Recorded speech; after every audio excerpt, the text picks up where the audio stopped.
Hello and welcome to Top Tech News Today. Here is your daily dose of latest tech news from around the world. Dell says it had about 108,000 employees as of January 31, 2025, down from 120,000 employees in February 2024, marking a 10% annual reduction in its workforce. Oracle customers confirm the authenticity of data samples shared by a threat actor who allegedly breached Oracle Cloud servers after Oracle denied the breach. Google says it plans to develop Android fully in private to streamline the development process, but will continue to publish the source code for new releases.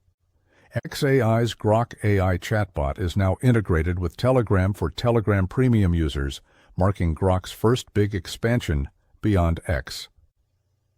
Utah Governor Spencer Cox signs a bill requiring Apple's and Google's mobile app stores to verify user ages and require parental consent for minors to use some apps. A software update for some Amazon Kindle models lets users double-tap the sides or back of the device to turn pages in books or scroll down in Home and Library. DNI Tulsi Gabbard told a congressional hearing that Signal comes pre-installed on government devices, hinting at a major shift following the Salt Typhoon hack. YouTube says Shorts views will now be counted each time a video starts to play or replay, rather than only after being watched for a certain number of seconds. Stripe doubled its free cash flow in 2024 to about $2.2 billion, and grew revenues by about 28% to $5.1 billion.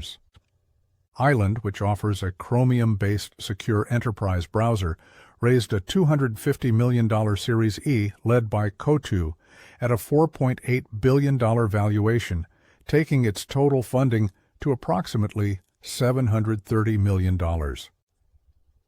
Waze says it is removing Google Assistant for iPhone users, citing ongoing difficulties with the integration after recently testing a Gemini-based assistant.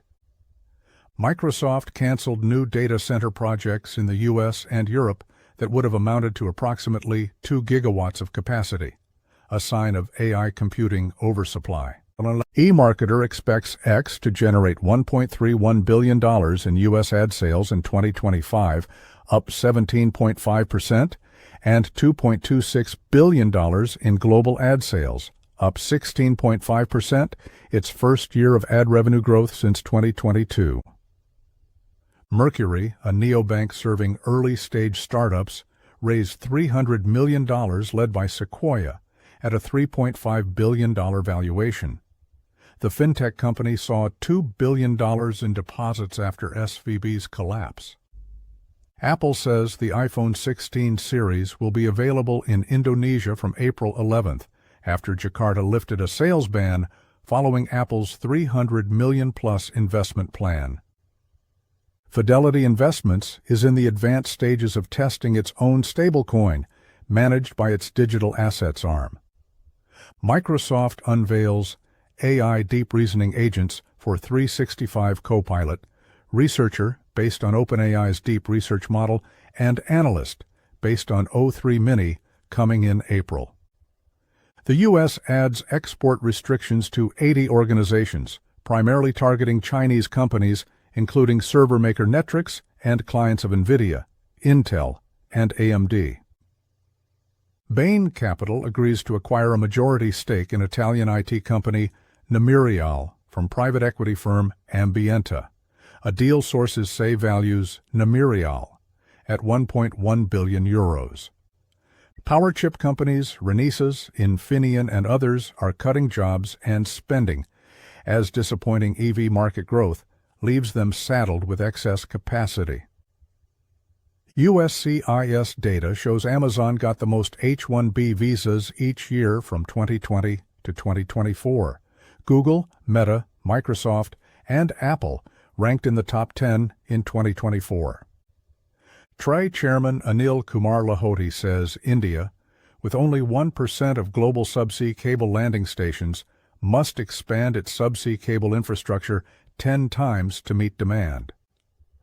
U.S. state and former U.S. officials say satellite internet like Starlinks may cut upfront costs for the $42 billion rural broadband program, but could cost more long-term.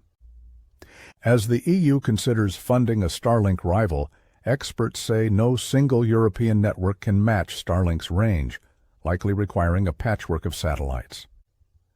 BMW partners with Alibaba to use Qwen-powered AI cockpit tech from Alibaba-backed Banma in its upcoming car models for the Chinese market, rolling out in 2026.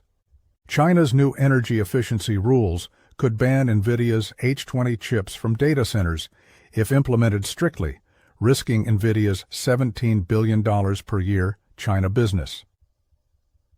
Amazon rolls out AI tool Interests, which checks for new inventory by interests, price limits, and preferences to U.S. users, and is testing chatbot health AI. U.S. adds dozens of Chinese entities to export blacklist, including Inspur units. That was all for today. Thanks for watching, and we shall be back tomorrow.